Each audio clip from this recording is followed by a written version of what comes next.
You know those people who can't see a stationary car without thinking it's public property? That's right. There are people who simply can't live without butting in where they're not wanted. I was having a normal day. I needed to settle a quick matter with a friend, and I stopped the car on a quiet street in a residential neighborhood, without getting in anyone's way, without being in a forbidden place, all within the law, or so I thought. I left the car there for exactly 15 minutes, just enough time to hand over a document and have a quick chat before heading back. But when I got close to the vehicle, I realized something was wrong. On the sidewalk, a woman stood with her arms crossed, staring at me. And it wasn't that casual stare, the kind someone gives out of curiosity. It was that intense analysis of someone who has already put together an absurd theory in their head and is ready to accuse you of something. The worst part? I already knew exactly what was going to happen. I opened the car door, pretending I hadn't noticed her. But of course that wasn't going to stop the big moment she was waiting for. Oh, so it's your car? The tone was too casual for someone who had clearly been waiting for me to return, just to ask that question. Yes, is there a problem? Well, I thought it was abandoned. It's been here for days. I blinked a few times, trying to absorb her logic. Days? I'd been there for 15 minutes. I looked around, trying to see if there were any other people standing in the street who might be able to confirm that this woman was completely out of her mind. But no, it was just me, stuck in this dialogue with someone who clearly had a lot of free time. I think you've made a mistake. I stopped here a little while ago. But she didn't seem satisfied. And then came the bombshell. Strange, because I've already called the tow truck. For a moment, I thought I'd heard wrong. She called the tow truck my car? It took a few seconds for the realization to sink in. She really had called a tow truck because she thought my car was abandoned. Without talking to me, without asking me anything. She simply decided that my car shouldn't be there and solved the problem in the most absurd way possible. Before I could respond, I heard a loud noise at the end of the street. The tow truck was coming. My car was about to be taken away by order of a complete stranger.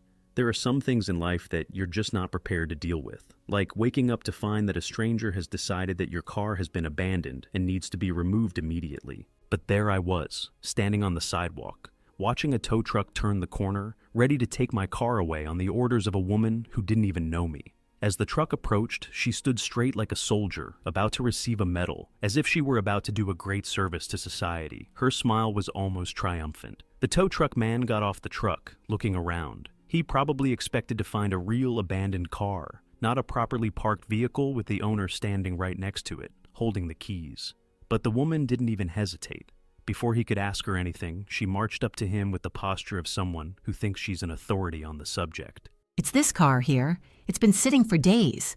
If I hadn't been so angry already, I would have laughed. Because now, as well as being a busybody, she was also a scriptwriter, making up stories with absolute confidence.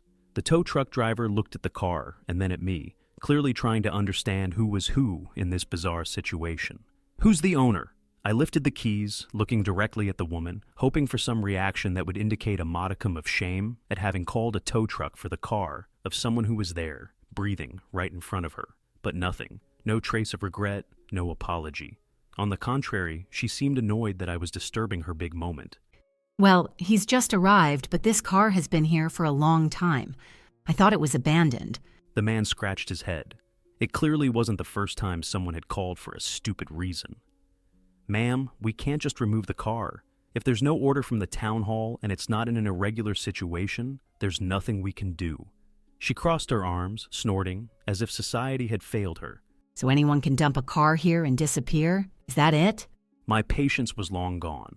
The man, who was probably used to this kind of scene, let out a discreet laugh and climbed back into the truck, starting it before she could come up with another excuse.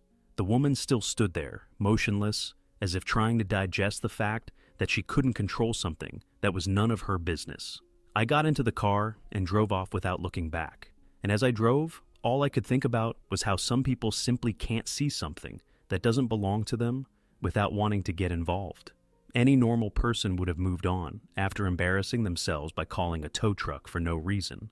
But some people just can't bear to lose. And that woman was one of them. I went back to the neighborhood to visit my friend again, and as soon as I parked, there she was, again on the sidewalk, as if she was waiting for me.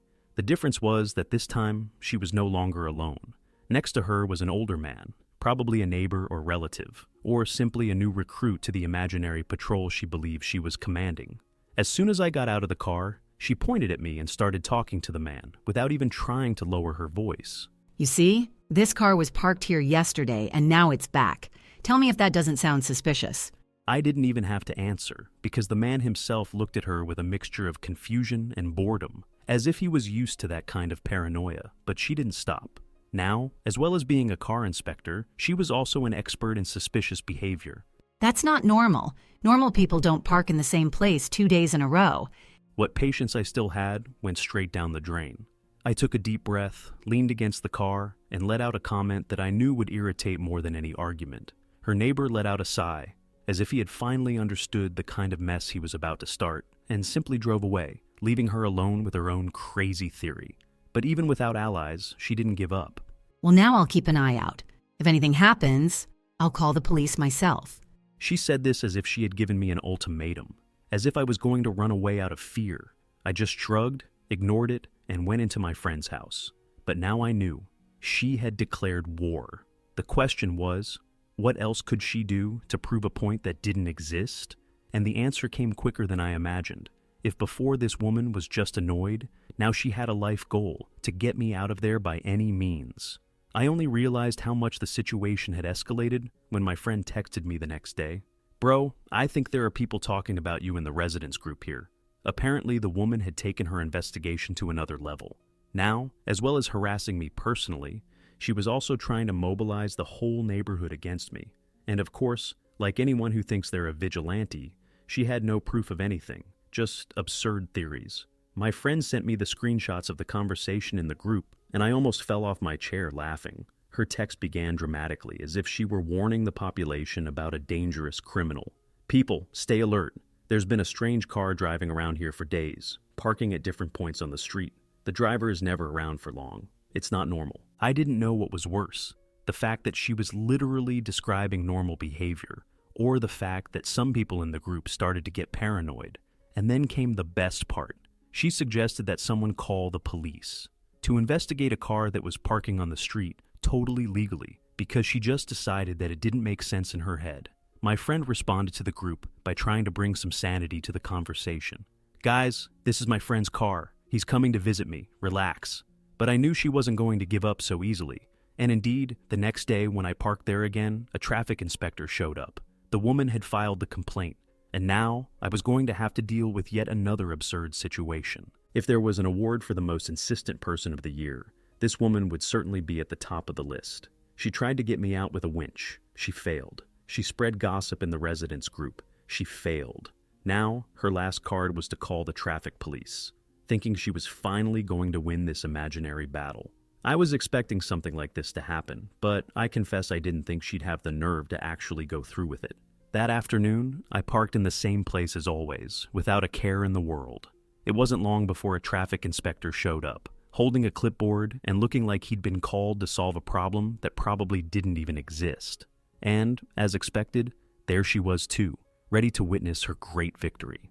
The inspector barely had time to ask me anything before she started pouring out her dramatic version of the story. That car has been here for days. Nobody knows whose it is.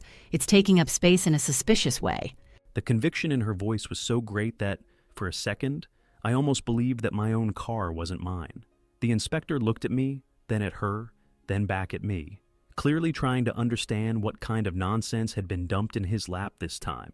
Vehicle documentation, please. With the greatest pleasure in the world, I handed over everything. He checked the papers, shook his head positively, and handed them back unceremoniously. Everything's fine. There are no irregularities with the car. The woman blinked a few times, as if her brain was trying to process the fact that, once again, she hadn't gotten anything. But the final blow came shortly afterwards, when the inspector crossed his arms and said, "If the street is public and the car is parked correctly, he can stop here as many times as he likes. There's nothing illegal about that." Her expression twisted in frustration. For a brief moment, she seemed to consider whether it was worth insisting once more, but even she knew she was out of cards. With an inaudible grumble, she turned her back and walked away without saying another word. I got into the car, and before driving off, I lowered the window to put the finishing touches on it. "See you next week." And that's how she lost. No fuss, no argument, Just the bitter feeling of having wasted time and energy for absolutely nothing. After that, I never saw her try to do the same thing again. If you liked the video, don't forget to subscribe and like it. Just click on the card on the screen. See you in the next one.